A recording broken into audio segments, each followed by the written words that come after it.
Hey everybody, happy Monday. My days are all wonky. We've talked about this before. How y'all doing? I hope you all had an amazing weekend and that you are so getting ready to go into the New Year celebration. Lots of fun, lots of new insights, awareness, and just as we go into 2020 and we go into this new decade, I just hope amazing, beautiful, awesome things happen for each and every single one of you. Hey guys, this is Tabitha Jane. For those of you who watch me, thank you. You know I appreciate you. I hope you know I appreciate you because I do tremendously. And those of you who are new to me, hi, welcome. My name's Tabitha Jane. And so glad to have you here today. So I wanted to share with you guys just a new awareness that hit me tonight, and it is 9 traits that narcissists and empaths or highly sensitive people actually have in common. Little cray-cray. And if you hang with me till the end, I don't do politics, guys. I really don't. But I got a little something, an insight there for you as well that I'm going to share. Don't shoot the messenger. Saying that right up front. Okay, let's hop right in. 9 traits. I've got a list here because I ain't ever going to remember this off the top of my head. Number one thing, the first one that both narcissists and empaths, highly sensitive people have in common, they both hide their true selves. Narcissists, they hide their true selves because they really don't have a true self. We'll get more into all of this. Yeah. I actually do I empathize. They don't have a true identity. They don't know who they are. They're so wounded. Anyways, I don't want to get into that too much because that's coming down the line. But an empath, a highly sensitive person, they hide their true identity. They hide their true self because they've been victimized and abused and used, manipulated and controlled because of their sensitivity. So that's one. They both hide their true selves. The second thing in common that an empath and a narcissist both have is they're both wounded.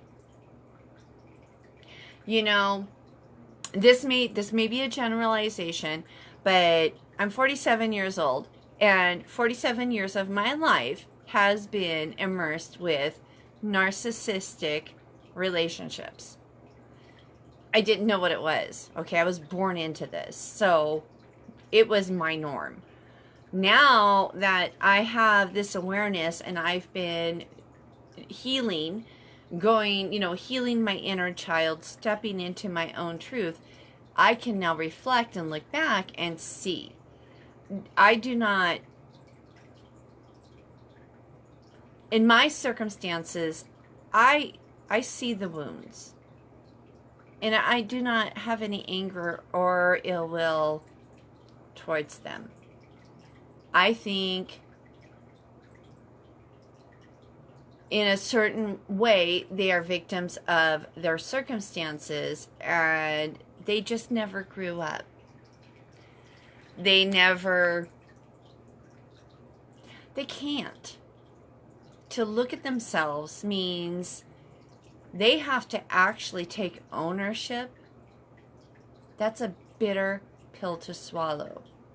The empath, the highly sensitive person, they hide and shield their true self because they are so sensitive, they are so intuitive, they are so receptive. They have to shield.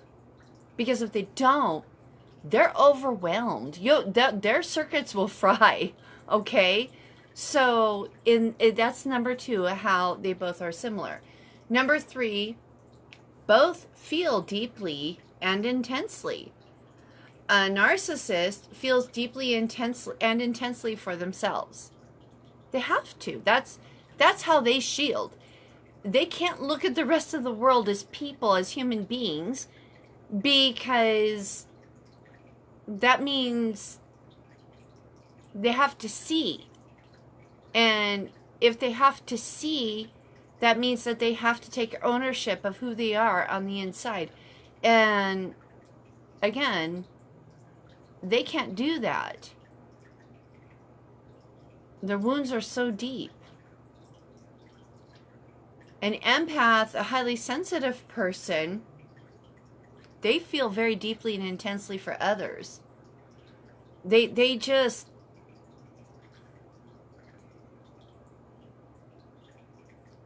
in a way, they also have to shield. Because like I said, if they don't, their circuits are fried. It's overload. It's information sensory overload. Number 4, how an empath and a narcissist are similar. They're both energy driven. A narcissist feeds off of others' negative energy. They create dynamics where others in their lives are sad, angry, their negative feelings, they feel inadequate, they feel self-conscious, whatever it is, the put-downs, the nitpicking, the belittling, the subtle, you're less than. That's how the narcissist builds themselves up. They need that energy from that other person in order to feed themselves, because they can't. They don't have an energy source within themselves anymore. And the empath, the highly sensitive person, they also are energy driven in the sense that they fuel others' energy with their positivity, with their light and their love. They want to be an encouragement. They want to be a support. They want to see others feel better, improve, and heal. So in that regards, they're both energy driven. Number 5, both are very intuitive. The narcissist, he senses the softness and sincerity of an empath like a shark sensing blood in open ocean waters. It's like their intuition, and I don't even know if they consciously realize they're doing it, but they just like whoosh, hone right in. The empath, they feel and understand without words. I mean, it's like, and if they are so inclined, the empath will appease out of a place of love and connectedness for the other person. So don't confuse this with like romantic love, okay? I think that's one thing that's a little bit of a misnomer with an empath. There's love, and then there's romantic love. There's being in love. There's different levels of love. But all of the empaths I know love freely.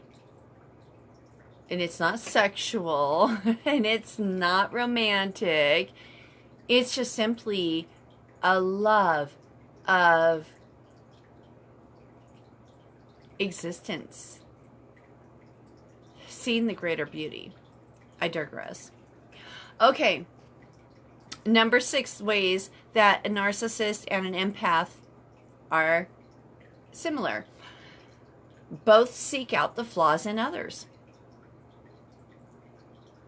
The narcissist seeks out the flaws in others in order to expose and humiliate them, to tear that other person down in order to build themselves up as a means to receive the energy flow. They have to tear someone down in order to feel better about themselves. That is energy, you all. The empath seeks out the flaws in others in order to help them heal, in order to build them up, to offer them a resource of light and encouragement, and to help them expand and grow into their greater being. Number 7, how a narcissist and an empath are similar. Both are great at laying blame.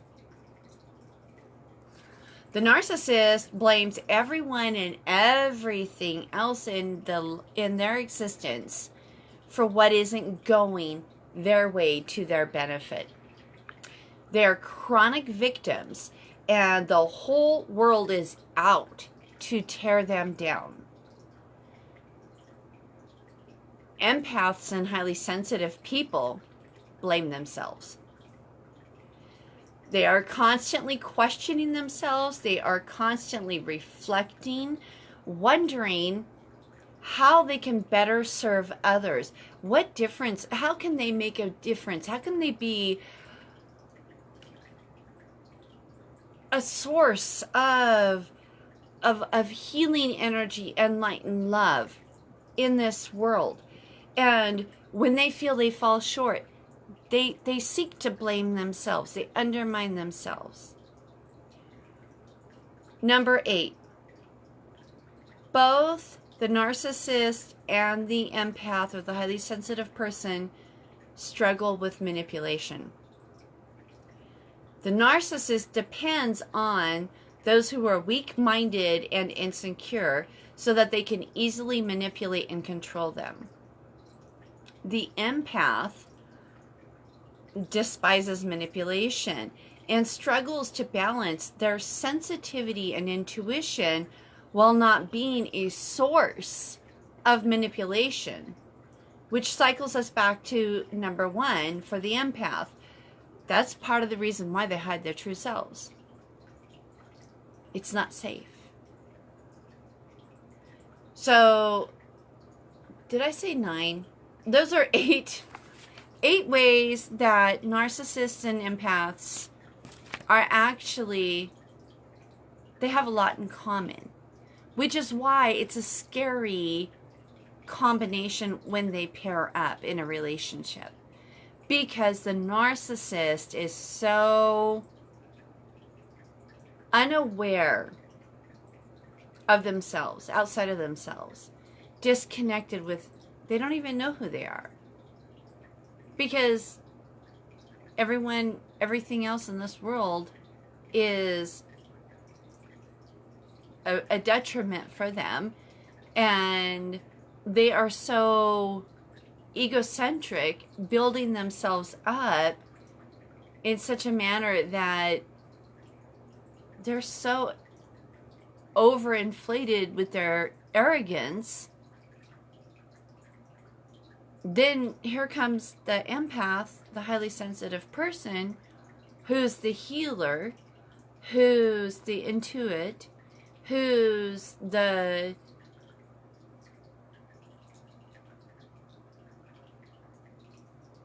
just sensitive to the wounds in others. And when they pair up, that's a toxic relationship.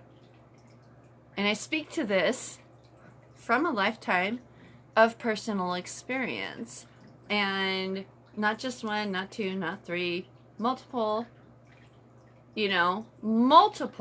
life relationships with narcissists. So I promise you guys, if you hung with me till the end, a new little insight. I want to take this to a bigger level, because we're talking about, one-on-one dynamics, right? I mean, because this could be life partners. This could be parent-child. It could be BFFs. These dynamics come in all types of different packages. But let's go on a bigger scale.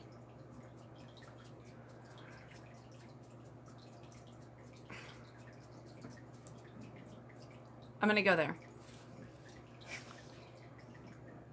When you reflect back, if you're so inclined, to go through this list.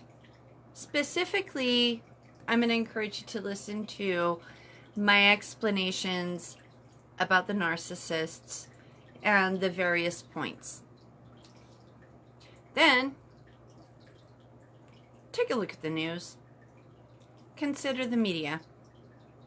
Look at our politics.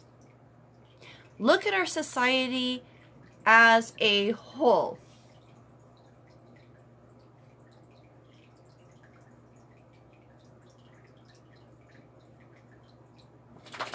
Yeah. Our society as a whole. Is it so inconceivable that this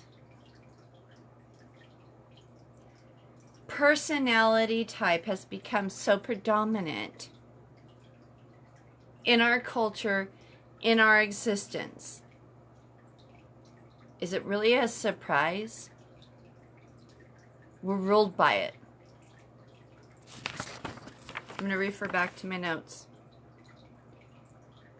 Look at our news media and our politics just for a starter. And then we question why narcissism is so prevalent in our society at this time. Narcissists deflect, project, attack. Politicians? News media? Never! Narcissists argue for the sake of arguing, upsetting with the intention to create negative energy which feeds their energy, their ego.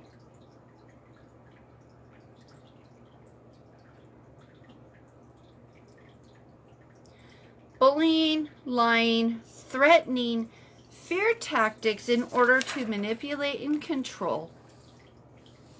Yeah, we don't see any of that, do we? Yeah, that doesn't happen in our politics or our news media. Finally, incoherent words or phrases in order to confuse so that they can attack and undermine the analytical thought process. Yeah, we haven't witnessed that either in our politics or news media. Guys, I'm just saying, is it such a freaking surprise that in the one-on-one dynamics, narcissism is so prevalent, and it is such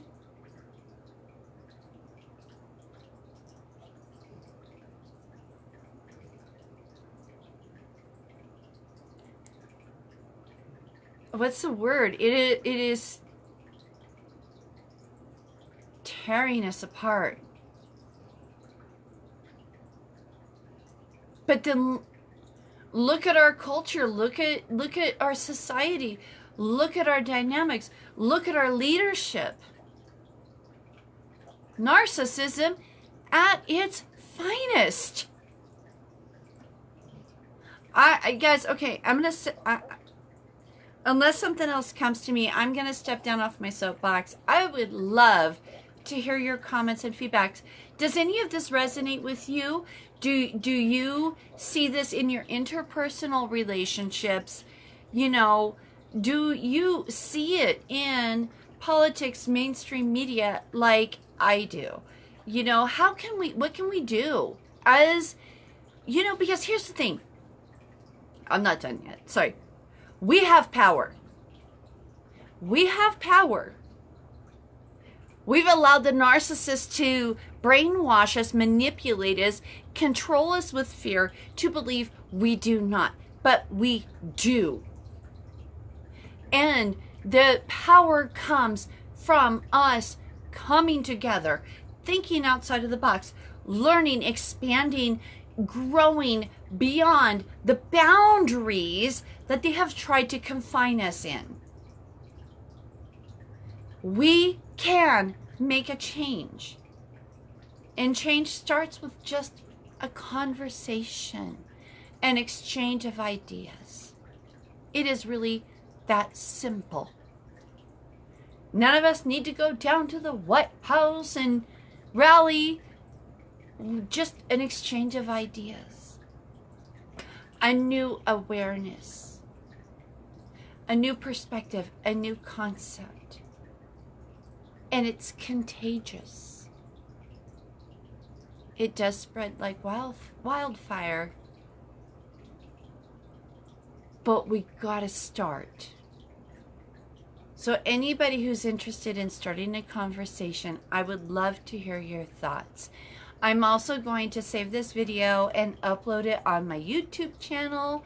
Also, ironically named Tabitha Jane.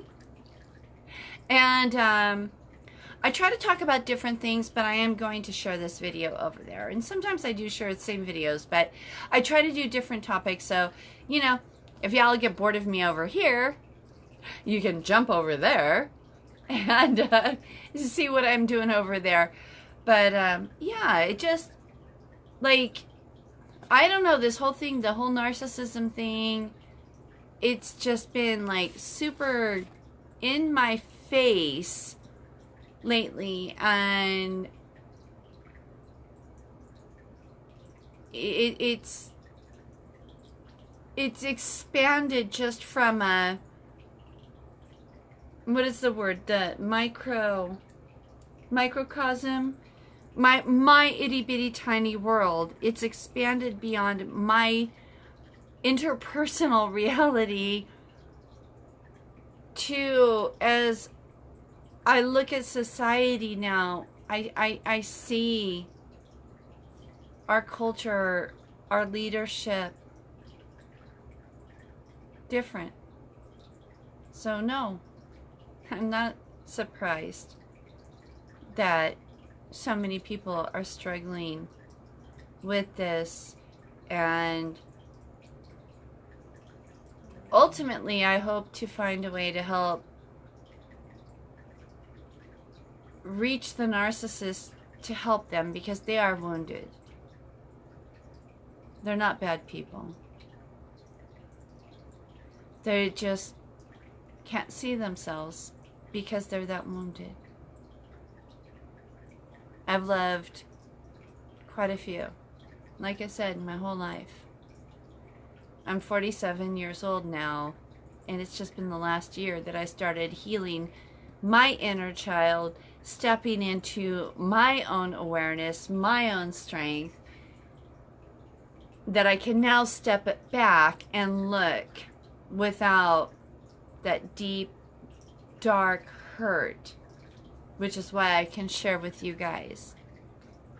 All these things that I shared, these 8 things, I'm right there on that list too.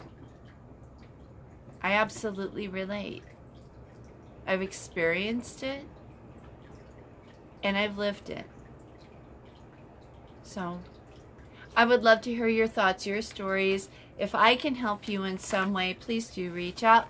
Anybody who wants help with healing their inner child, please reach out to me. I will share with you my resources. I will do whatever I can to help you, because that's where it starts. Changing. One person at a time. Coming together, helping another, so that that person can go forward and help another. That's how we make a difference. That's how we change it. That's how we shift from a society and a culture that is dominated by narcissists and their tendencies, the fear tactics, the control, the manipulation. That's how we change it. One person at a time, freely helping another person so that it can be passed on. It's not that hard. 2020 is our year. I'm here for you. My schedule's wonky, so bear with me on that. But I'm here for you, and I will help you. All right, guys, off my soapbox. I love you. Have an amazing Monday. Tomorrow's New Year's Eve. Woo! And we'll see what tomorrow brings. All right, guys, take care. Much love. Share your comments below. I'd love to hear your thoughts. And if you're not comfortable commenting below, send me private messages. I mean, help me help you. Let's create a movement of our own. That's all. All right.